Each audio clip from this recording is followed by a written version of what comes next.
अस्सलाम वालेकुम।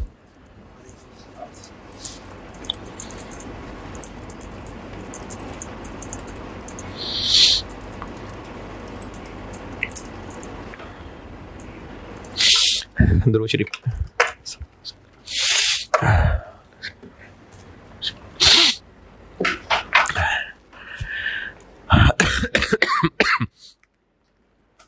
शोएब लीजिंग का सवाल दिया था एक, उसमें अगर किया भी हो तो मुझे नहीं लगता उसमें कोई मसला होगा। हाँ, एक सवाल एक स्टूडेंट ने पूछा था कि ये जो 1 लाख रुपए की ऑप्शन है, जबकि उस वक्त मार्केट में कितने का होगा, 3 लाख शायद, मेरा ख्याल है 3 लाख था। तो सवाल ये पूछा था स्टूडेंट ने कि अगर ये 3 लाख ना होता, थोड़ा होता, तो वर्ड बार्गेन परचेज ऑप्शन लिखा हुआ है, काफी है, वर्ड लिखा हुआ था बार्गेन परचेज ऑप्शन। अगर वो 3 लाख ना भी बताता, सिर्फ इतना कह देता कि 1 लाख रुपए की बार्गेन परचेज ऑप्शन है, तो बस बात खत्म, बार्गेन परचेज ऑप्शन है। हाँ, अगर वो बार्गेन का वर्ड यूज ना करता, फिर आपको खुद ही कंपेयर करके पहचानना था। तो 1 लाख 3 लाख से कम है काफी, तो इसलिए ये बार्गेन परचेज ऑप्शन ही है। चलिए, बार्गेन परचेज ऑप्शन बस बहुत है। एक वैरायटी टर्मिनेशन पेनल्टी,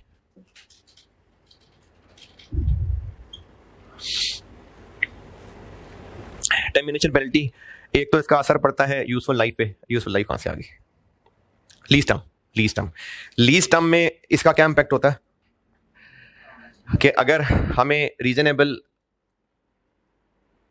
सर्टेन है कि ये टर्मिनेट करवाएगा, तो ठीक है, करवाएगा।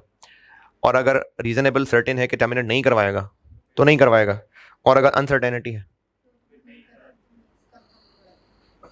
अगर अनसर्टेनिटी है तो भी हम इसी तरफ ही जाते हैं कि टर्मिनेशन होगी। तो अगर टर्मिनेशन होगी तो पेनल्टी देनी पड़ेगी। अब अगर पेनल्टी देनी पड़ेगी तो इसका GIL NIL की कैलकुलेशन पे क्या फर्क पड़ेगा।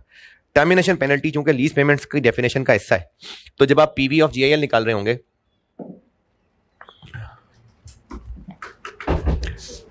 कौन सा मोबाइल है, कौन सा मोबाइल है, तो की बात है, देख लो यार कितना कीमती चीज, यही है।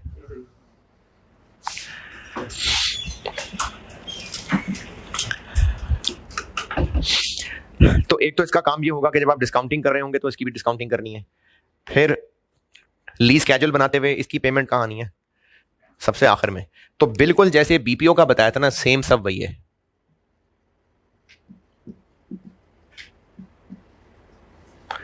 जो BPO के बारे में आपको बात बताई थी, प्रैक्टिस कराई थी, इसका भी सेम वही है, कोई नई वैरायटी नहीं है, सेम वही है। इतनी हुई थी बात शायद। क्वेश्चन, हाँ, रेंट हॉलिडे, बस ये इतनी थी वैरायटी, रेंट हॉलिडे। ये नाम नहीं इंपॉर्टेंट, यानी ऐसा नहीं है कि आपको सवाल में रेंट हॉलिडे का नाम मिलेगा, बस बात यह है कि कोई साल खाली जा रहा होगा, वो रेंट हॉलिडे है। कि किसी साल में रेंट की पेमेंट नहीं है तो वो रेंट हॉलिडे है। अब इसका सवाल पे क्या फर्क पड़ेगा, इसमें अंग्रेजी कोई नहीं है मेरे पास लिखवाने के लिए, बस एक सवाल बता देता हूं। पॉज करना है। अच्छा, रेंट हॉलिडे में करना क्या है ये बस सवाल के साथ ही सीख लेते हैं। इसका मैंने कोई डाटा लिखवाया था, चले मुझे वो डाटा बता दें। लीज टर्म 5 years, 12 था कि 16 था, 12 था। और क्या बताया था, हाँ ठीक है। लीज टर्म 5 years, कमेंसमेंट 1 जनवरी 21, अकाउंटिंग ईयर जनवरी से दिसंबर,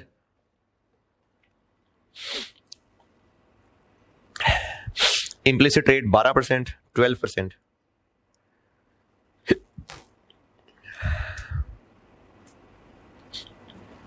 lease rental 46,500, 46,500,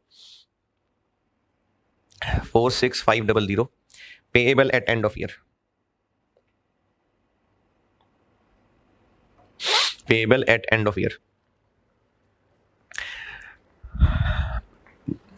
No rent is payable. No rent is payable in first 2 years.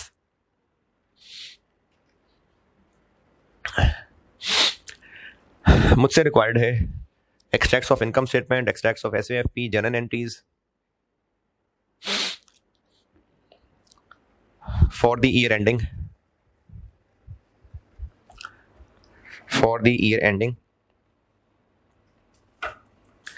31 दिसंबर 21।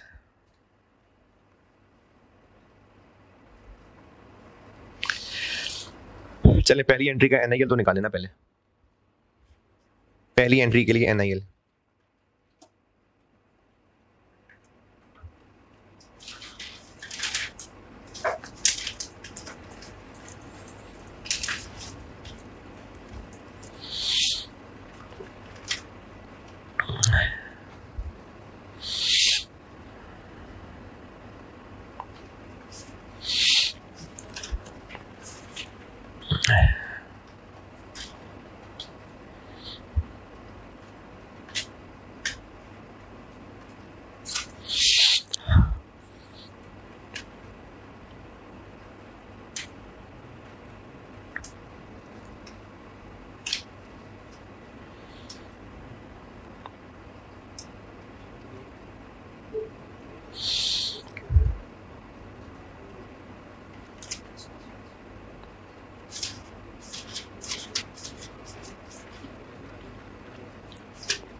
जी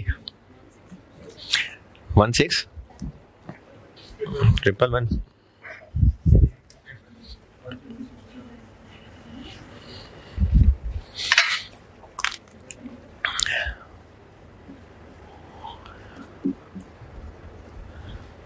इधर कुछ नहीं है और इधर 46,500 46,500 46,500।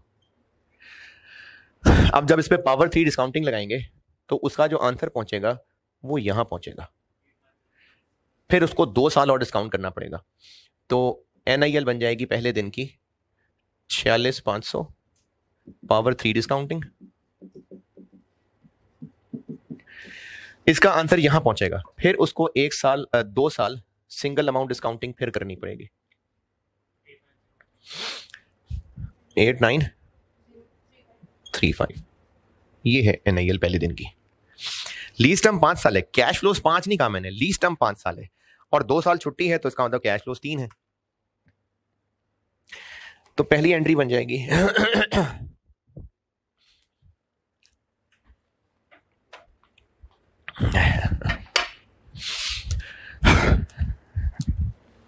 फर्स्ट जनवरी 21 lease receivable debit cash credit 89035।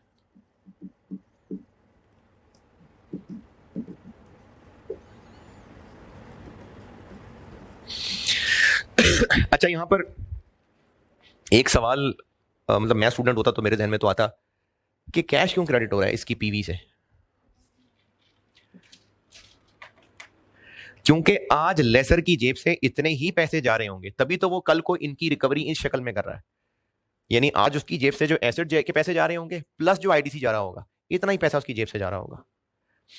ये जब मैं आपको इंप्लिसिट रेट कैलकुलेट करना बता दूंगा या जब आईडीसी वगैरह बता दूंगा ना तो आपको पता चलेगा कि इसकी जेब से वाकई आज पैसे इतने जा रहे हैं, इसलिए कैश क्रेडिट हो रहा है।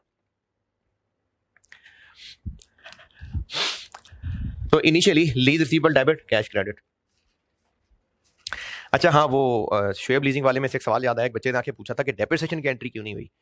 तो लेसर है, फाइनेंस लीज है, तो लेसर अपनी बुक्स में तो पीपी डेबिट ही नहीं कर रहा तो डेप्रिशिएट किसको करेगा वो, तो डेप्रिसिएशन की कोई नहीं एंट्री होनी। इसके बाद 2021 में और क्या एंट्री होगी? कैश तो कोई मिल नहीं रहा, तो इंटरेस्ट भी नहीं होगा, कैश तो कोई मिल ही नहीं रहा।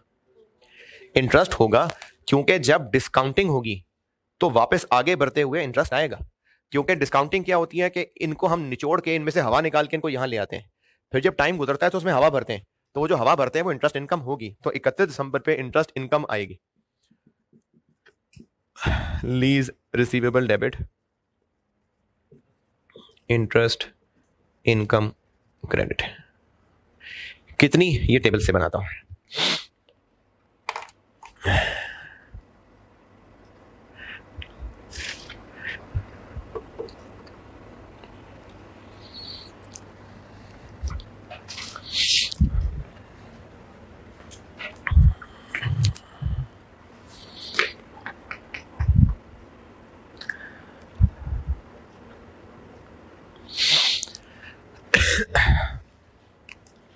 टेबल बना के दिखाता हूं।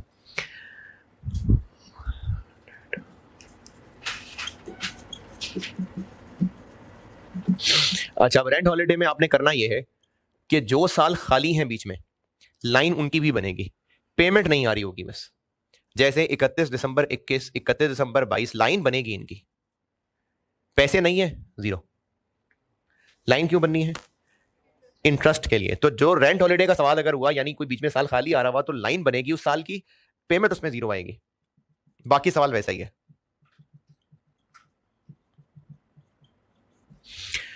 89035, साल गुजरेगा तो इंटरेस्ट इसमें पड़ेगा,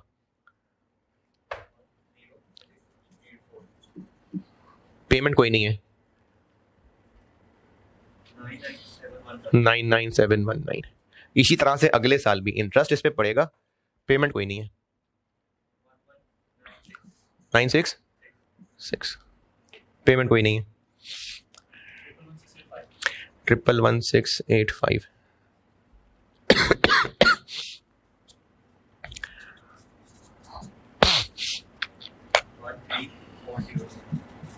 40, पेमेंट आ गई अब 46500, 78587, 78587,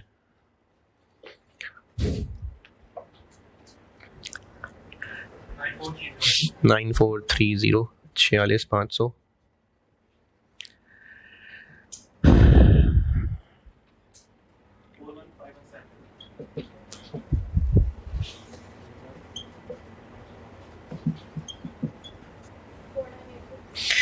4983।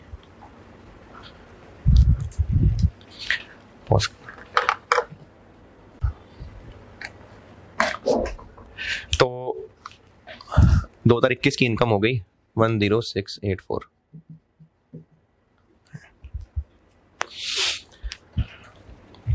ये हो गई entry. SOFP, SOCI,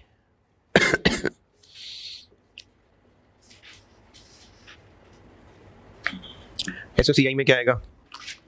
interest income,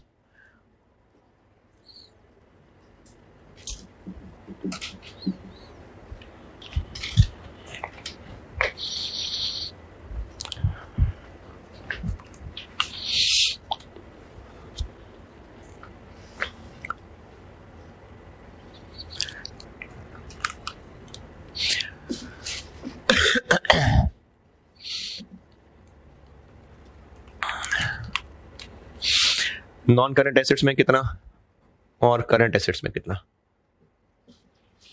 हम खड़े हैं यहां, नॉन करंट में कितना, जज्बाती आंसर है ये। नॉन करंट में कितना?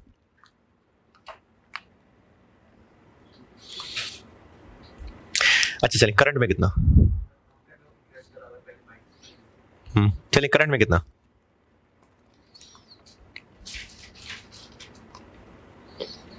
करंट में कितना?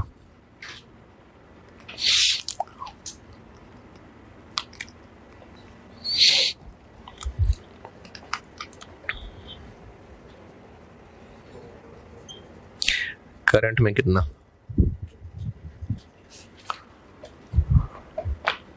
इतना मुश्किल सवाल नहीं पूछा मैंने वैसे। करंट में कितना?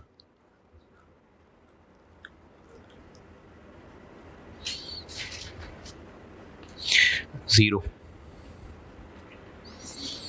क्यों जीरो? जब अगले साल मिलना ही कुछ नहीं है तो करंट पोर्शन किस बात का? करंट पोर्शन में क्या आता है? जो अगले साल रिकवरी हो जाएगी तो अगले साल होगा कुछ रिकवर, तो फिर करंट में कुछ नहीं आएगा। नॉन करंट में कितना आएगा?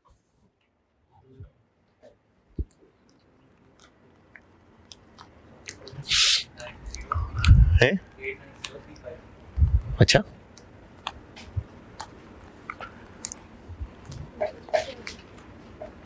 नॉन करंट में कितना आएगा?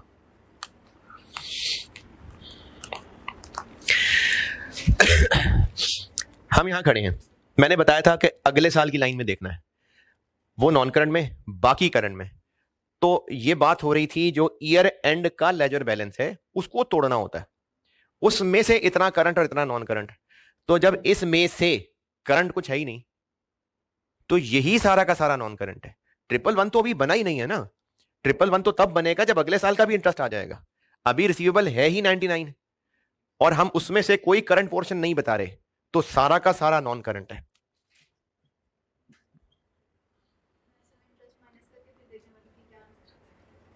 तो ये सारा का सारा नॉन करंट है। जब अगले साल रिकवर कुछ हो ही नहीं रहा तो फिर करंट किस बात का?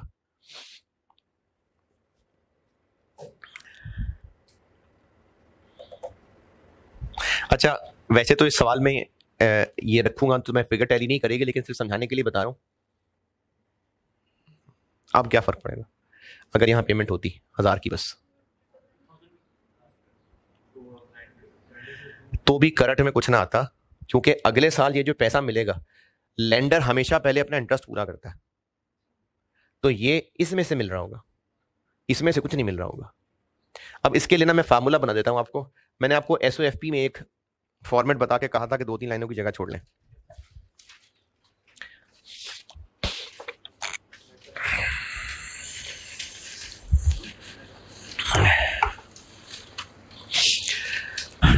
जब एसओएफपी का फॉर्मेट बना के दिया था ना, तब कहा था 2-3 लाइनों की जगह छोड़ लें, एक नोट लिखाऊंगा। अब ये नोट रेंट हॉलिडे के लिए नहीं है, लेकिन इसकी बेस्ट मिसाल रेंट हॉलिडे है, इसलिए रेंट हॉलिडे के बाद नोट लिखवा रहा हूं। अदरवाइज ये जो नोट लिखवा रहा हूं ये रेंट हॉलिडे के लिए नहीं है सिर्फ, ये उस बात के लिए भी हो सकता है जब पैसे कम हो तो, जैसे मैंने सिर्फ 1000 रुपए लिखे थे। लेकिन इसकी मिसाल चूंकि रेंट हॉलिडे ज्यादा बेहतर समझ आती है, इसलिए मैं अब ये नोट बता रहा हूं। वो नोट ये है, उर्दू में खुद ही लिख लेना बेशक। हम ईयर एंड पे खड़े, अगर अगला साल बैलेंस कम होने की बजाय बढ़ रहा है तो करंट में कुछ भी नहीं आएगा, और जो करंट ईयर लेजर बैलेंस है वो सारा का सारा नॉन करंट में आएगा। लीज स्केड्यूल में खड़े हम जब करंट नॉन करंट तोड़े होते हैं, तो अगर अगले साल का बैलेंस कम होने की बजाय बढ़ रहा है तो फिर करंट में कुछ नहीं लिखना, और जो करंट ईयर का लेजर बैलेंस है वो सारा का सारा नॉन करंट में लिखना है। लीज स्केड्यूल में हम जिस ईयर एंड पे खड़े हैं उससे अगले ईयर को देखें। अगर अगले ईयर का बैलेंस बढ़ रहा है इस ईयर से, तो फिर करंट में कुछ नहीं आएगा, और जो इस साल का लेजर अकाउंट बैलेंस है वो सारा का सारा नॉन करंट में आएगा।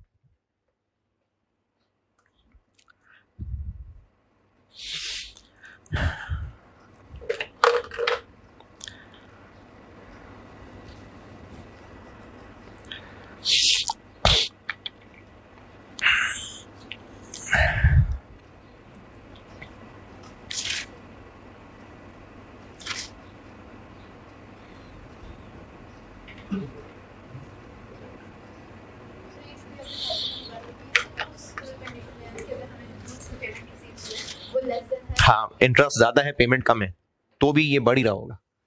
तो लेंडर ना हमेशा जब भी पैसे लेता है पहले इंटरेस्ट रिकवर करता है।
हाँ जी नोटेड। चले रेंट हॉलिडे यही था बस, और ठीक है ये एक्सट्रैक्ट्स भी हो गए। अच्छा अगर इसी का चले नोट भी बना लेते हैं, नोट भी बना लेते हैं। मैच्योरिटी एनालिसिस में क्या आएगा, यहां खड़े हैं हम, कितने साल रह गए? नहीं 4 रह गए ना बाकी, ईयर 1, ईयर 2, ईयर 3, ईयर 4, लेकिन ये 0 है, और 46,500, 46,500 और 46,500। और रिकन्सिलिएशन में हम यहां खड़े हैं, 4 रह गए, ये पहला 0 है, 3 कैश फ्लोज है, और ये टोटल आ जाएगा, और रिकन्सिलिएशन में इससे स्टार्ट होगा, यूजीआरवी कोई नहीं, डीआईएल आ जाएगा, और एनआईएल में लिख देंगे ये। चलें ये हो गया रेंट हॉलिडे। अब अगली वैरायटी देखते हैं, ये नोटेड सारा।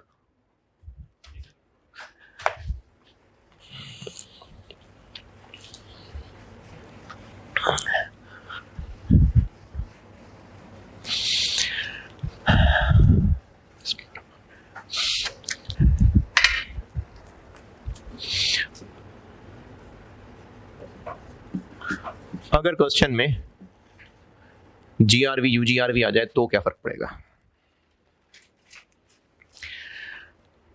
अच्छा पीछे पड़े हुए फॉर्मेट्स में कुछ का जवाब अभी अब मिलेगा इसके साथ। सवाल में कैसे पता चलेगा कि एसेट लेसी रखेगा या वापस करेगा, ये मैं आपको कुछ हिंट्स बताऊंगा। ये जो मैं यहां पर ये गाइडेंस बताने लगा हूं ना, ये सारी डिस्कशन एप्लीकेबल ही तब है, ये वैरायटी आएगी ही तब अगर asset will be return to lessor है। वैसे सवाल में जीआरवी यूजीआरवी की टर्म्स अगर आ जाती है ना, तो एसेट पक्का वापस होना ही होना होता है, लेकिन मैं आपको ये निशानियां बता भी दूंगा।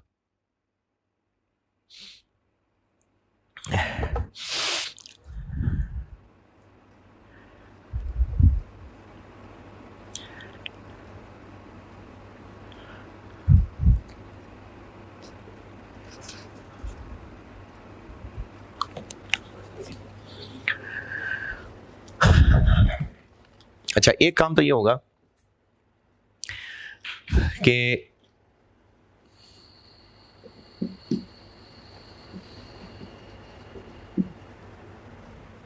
अच्छा अब एक पुरानी बात की ना रीजन समझाता हूं नॉलेज के लिए। अगर एसेट लेसर को वापस आना है तो इस एसेट से लेसर को टोटल क्या क्या रिकवरी होनी है? रेंटल मिलना है, टोटल रिकवरी इसकी, रेंटल्स मिलेंगे, और कल कोई एसेट वापस मिलेगा तो क्या करे इस एसेट का, बेच देगा। और बचपन में पढ़ा था एसेट एंड पे कितने का बिकता है? RV, residual value. और मैंने बताया था जीआईएल होती है जो एसेट की टोटल रिकवरी लेसर को होनी है, वो ये है। अब इस आरवी को हम 2 में तोड़ लेते हैं, जीआरवी और यूजीआरवी। ये क्या है? रेंटल्स प्लस जीआरवी है, ये लीज पेमेंट्स हैं, ये लीज पेमेंट्स की डेफिनेशन में था, तो जीआईएल क्या हो गया? Lease payments plus UGRV. ये इसलिए मैंने जीआईएल का फार्मूला बताया था, लीज पेमेंट्स प्लस यूजीआरवी। तो अब जब हमने जीआईएल की पीवी निकालनी होगी तो इसकी और इसकी दोनों की डिस्काउंटिंग करनी है ना, तो बस यही बता रहा हूं कि जीआरवी और यूजीआरवी चूंकि दोनों ही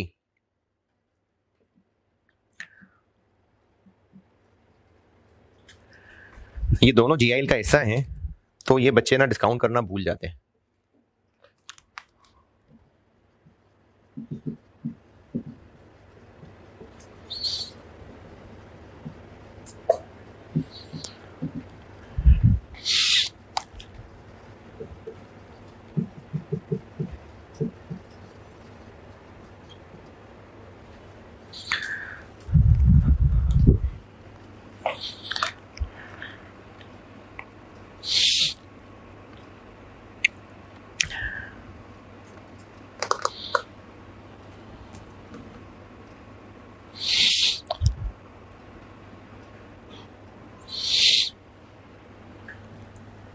अच्छा दूसरा काम वो मैं आपको भी सवाल के साथ समझाता हूं, अभी बस लिख देता हूं, ये मैं अभी सवाल कराता हूं तो बताता हूं।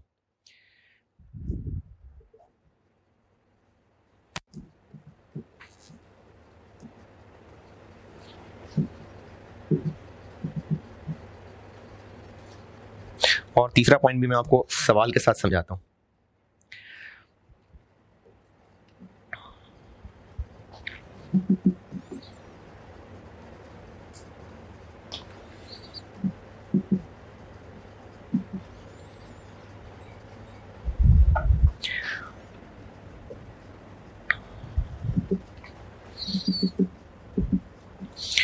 लीज स्केड्यूल पूरा बनाए ना, तो उसमें सबसे आखिर में आज तक बैलेंस जीरो होता आ रहा था। अब वो बैलेंस जीरो नहीं होगा, टोटल आरवी के बराबर होगा। क्यों होगा, सवाल के साथ समझाता हूं। बस इसमें जो बातें बतानी थी वो बता दी, सवाल करते हैं इसका।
ये नोटेड।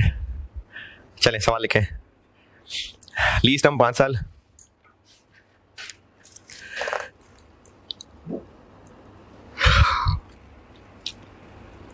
कमेंसमेंट 1 जनवरी 21, अकाउंटिंग ईयर जनवरी दिसंबर,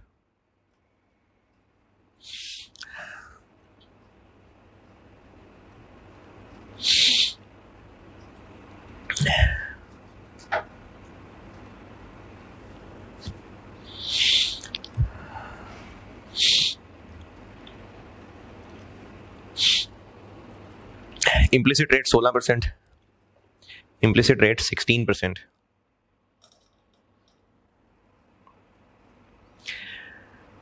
डाउन पेमेंट समझते हैं ये क्या होगा? ये भी लेसी ही पे कर रहा होगा, बस शुरू में ही दे रहा होगा। तो डाउन पेमेंट है 10,000। Lease rental 57592, 57592,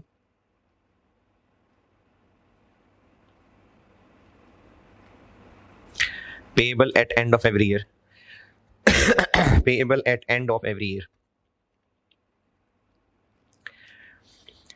Total expected RV, total expected RV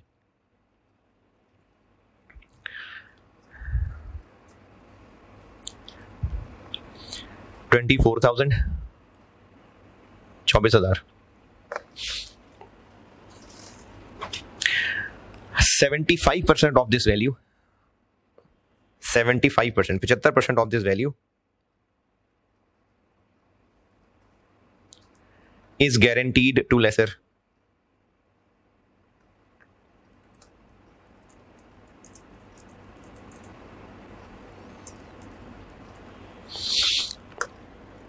implicit rate बता दिया।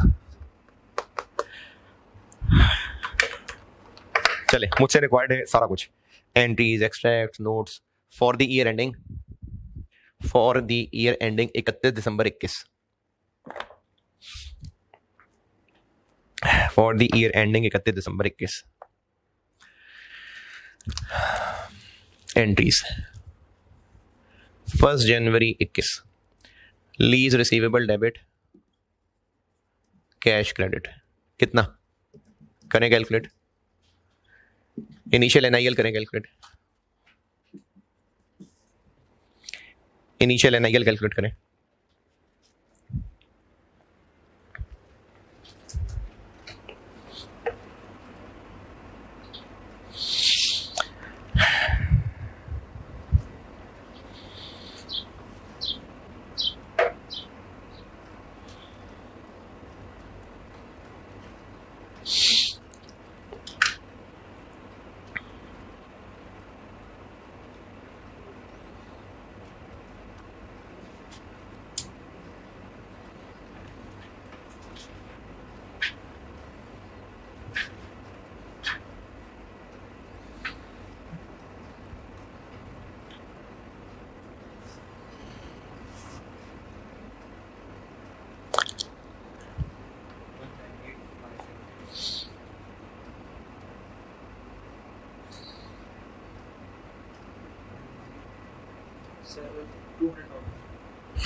नहीं,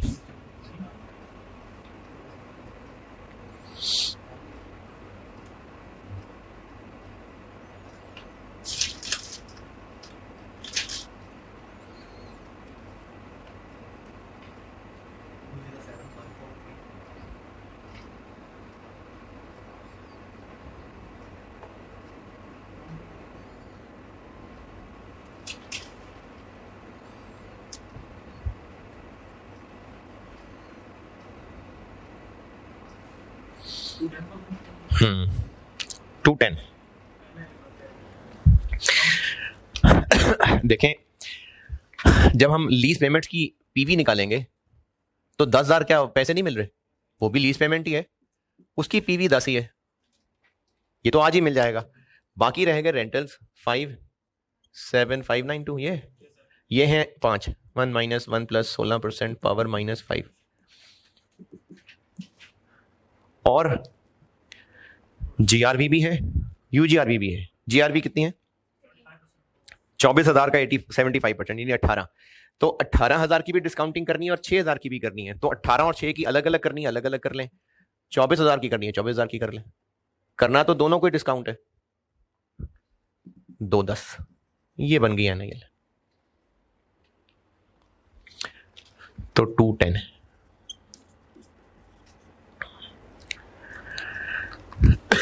210, ओके।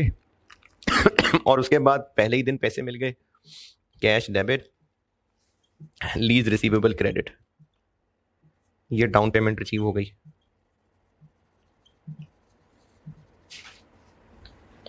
$10,000।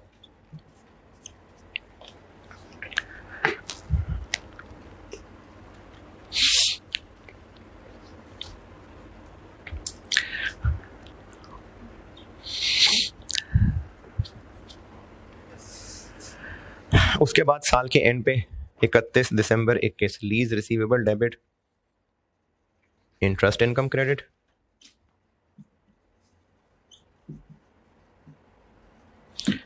इंटरेस्ट फॉर 2021, और 31 दिसंबर 21 cash debit, lease receivable credit 57592। ये रेंटल रिसीव हो गई, ये हो गई एंट्रीज।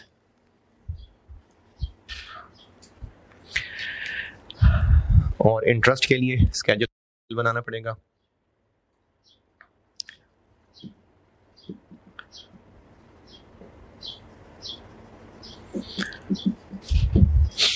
अच्छा, अब डाउन पेमेंट है ना, तो आप ऐसा बिल्कुल कर सकते हैं कि टेबल में पहली लाइन 1 जनवरी की आ जाए जिसमें इंटरेस्ट नहीं होगा, और आप ये भी कर सकते हैं कि आप पहली लाइन स्किप कर दें, एक लाइन बच जाएगी। अगर आपको काम की लगे बात तो बेशक ऐसे कर लें, डाउन पेमेंट वाली लाइन स्किप कर दें और उसको स्किप करके टेबल स्टार्ट 210 की बजाय 2 लाख से कर लें। क्यों? 2 लाख रिसीवेबल बना, 210, साथ ही 10 रिसीव हो गया, तो बेशक आप स्टार्ट ही 2 लाख से कर लें। अगर आपको ये बात आसान लग रही है तो आप लिख लें बेशक कि अगर डाउन पेमेंट है सवाल में, तो आप जो टेबल स्टार्ट करें वो initial NIL net of down payment से स्टार्ट कर लें, टाइम बच जाएगा। अगर आपने 210 से स्टार्ट करना है तो पहली लाइन 1 जनवरी 21, 210, 0, 10, 2 लाख। इंटरेस्ट कितना बना? 16%, 32,000। 57592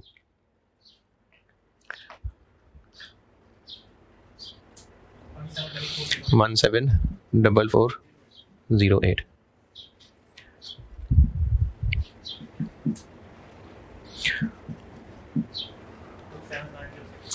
27906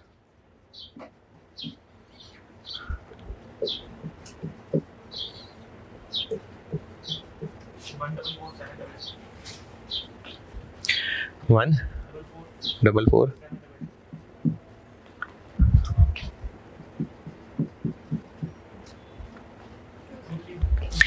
23156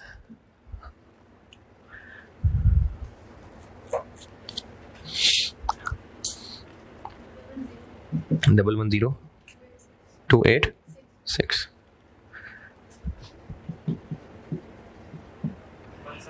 17646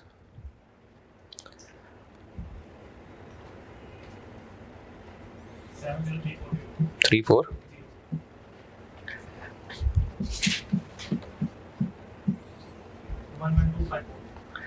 11252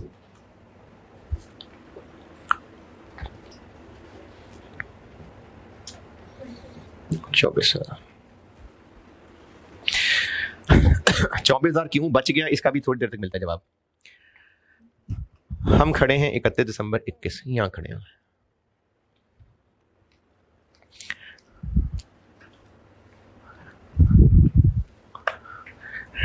ये मैंने ये बात लिखी थी कि एंड पे टोटल आरबी बचेगी, बच गई। अच्छा, वैसे अभी तक जितना किया क्यों बच गई एंड पे? जब हमने उसकी पीवी से स्टेबल स्टार्ट किया है और उसको पेमेंट भी नहीं दिखाया तो एंड पे बचना ही है उसने। अब इसका क्या करेंगे वो भी थोड़ी देर तक पता लगता है।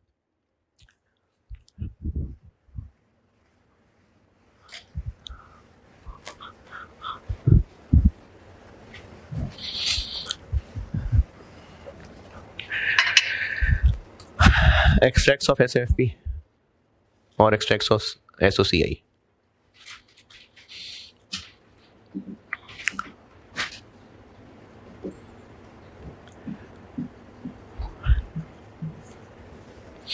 इनकम स्टेटमेंट में इंटरेस्ट इनकम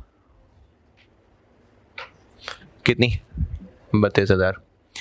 नॉन करंट में यहां खड़े हम 144 और करंट में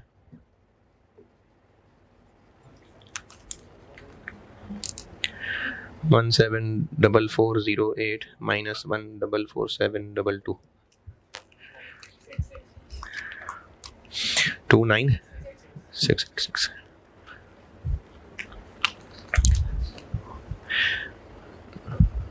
नोट्स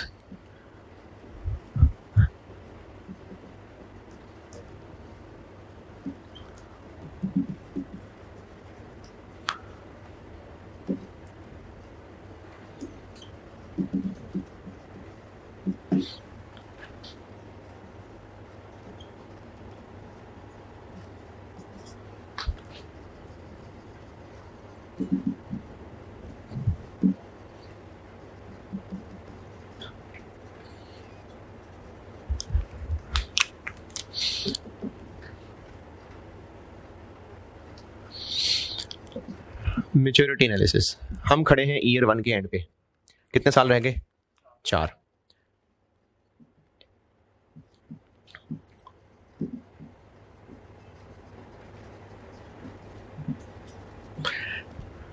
ईयर 1, ईयर 2, ईयर 3 और ईयर 4।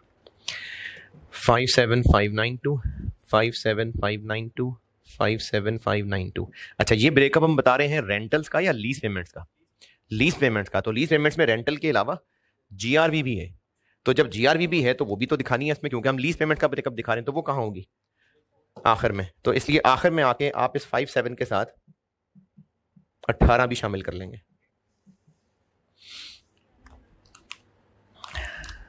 जी 75592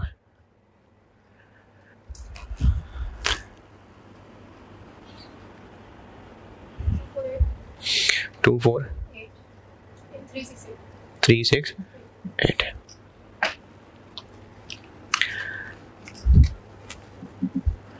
रिकंसिलिएशन। अच्छा, अब रिकंसिलिएशन में हमने इसको एंड पे किससे टैली करना? एनआईएल से। इससे इसमें क्या सिर्फ जीआरवी की पीवी है या यूजीआरवी की भी है? यूजीआर की भी है, तो फिर सिर्फ इससे टैली करना तो मुनासिब नहीं है, तो साथ यूजीआरवी को भी मिलाना पड़ेगा। इसलिए रिकंसिलिएशन के फॉर्मेट में आता है टोटल लीज पेमेंट्स में हम यूजीआरवी ऐड करते हैं। तो 248,368 इसमें ऐड करते हैं यूजीआरवी 6,000 254,368, इसलिए होती है lease payments plus UGRV is equal to GIL. फिर इसको टैली करना है एनआईएल से। एनआईएल हम वहां वो 17 हाँ ईयर एंड वाला बैलेंस 174,408 760 ये रिकंसिलिएशन है।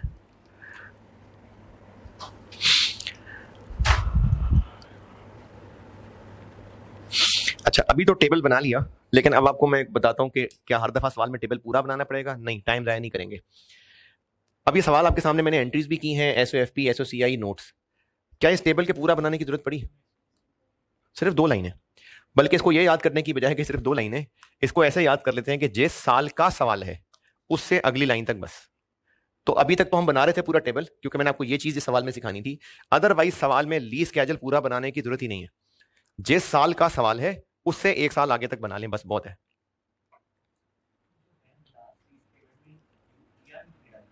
क्योंकि पेमेंट अच्छा वहां क्यों नहीं डाला, इस क्यों का जवाब अभी देता हूं। ये रिकंसिलिएशन और ये मैच्योरिटी एनालिसिस, इसमें बताएं, कुछ पूछना है तो।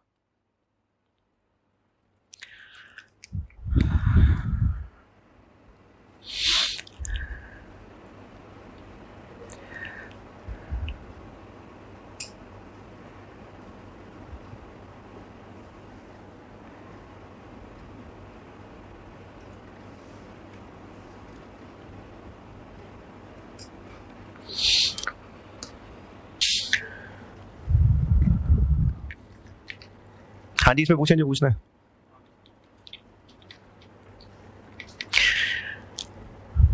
अच्छा, इसकी बार बार जरूरत नहीं है, ऐसी बस टेबल बनाई हुआ है तो एक दफा दोबारा बता देता हूं। अगर ये टोटल करेंगे ना तो ये वो बनेगा 79। क्योंकि हम दुनिया वालों को ये बता रहे होते हैं कि टोटल रिकवरी हमारी इतनी होनी है, लेकिन हम रिसीवेबल अभी इतना बता रहे हैं क्योंकि इसमें वो इंटरेस्ट शामिल है जो अभी हमने अर्न नहीं किया, तो इसलिए इसको अनअर्न्ड फाइनेंस इनकम कहते हैं।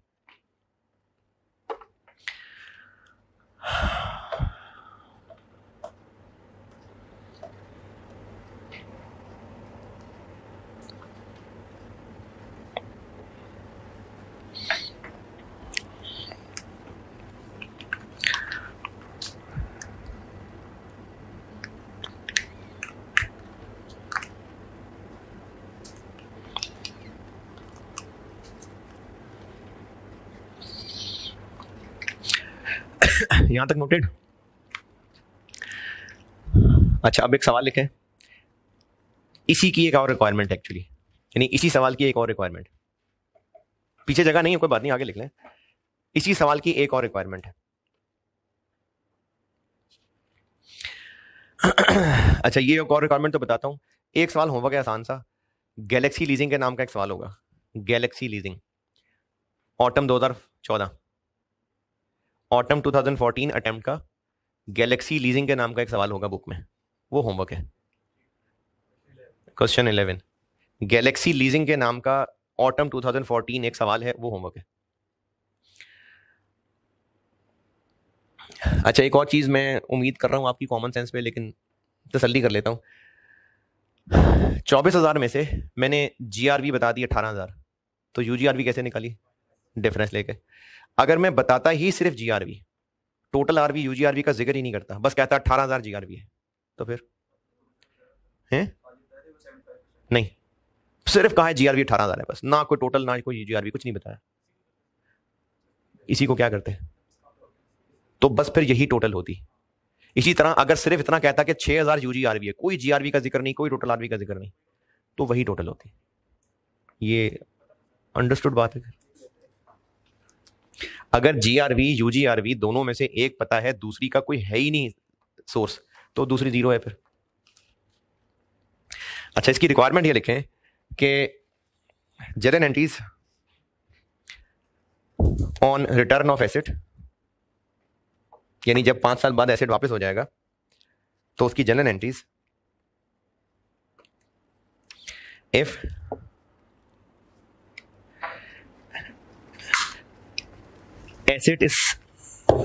asset is sold by lessor, if asset is sold by lessor for, अब फॉर के बाद पार्ट ए, यानी दो सिनेरियो हैं,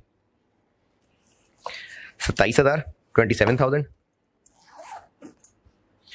और सिनेरियो बी 15,000 15,000।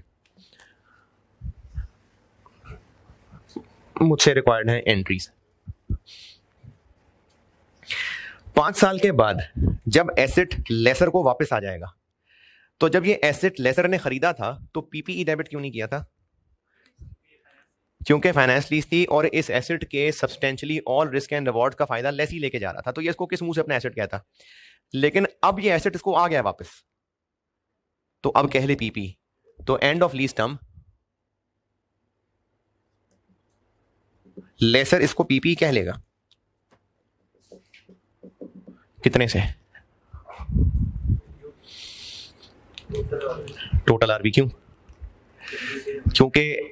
क्योंकि एसेट बचपन की बात बिल्कुल एंड ऑफ लाइफ पे खड़ा है, कितनी वैल्यू होती है उसकी?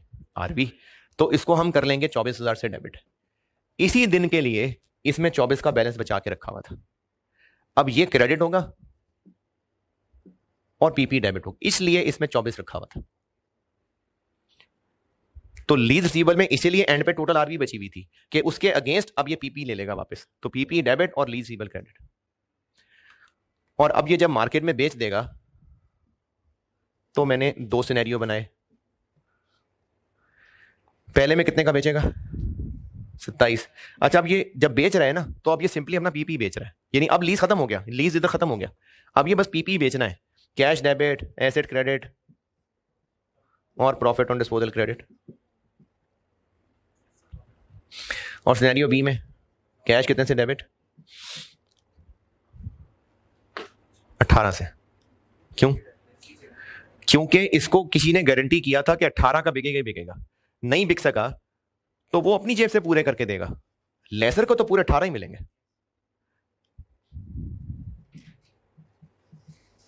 और लॉस ऑन डिस्पोजल। तो जब एंड पे एसेट लेसर को वापस आ जाएगा, तो लेसर के लिए अब ये नॉर्मल पीपी बन गया, और जरूरी नहीं है कि उसको बेचे ना बेचे, इस्तेमाल कर ले, इस्तेमाल करना शुरू कर देगा तो अभी उसका सादा पीपी बन गया।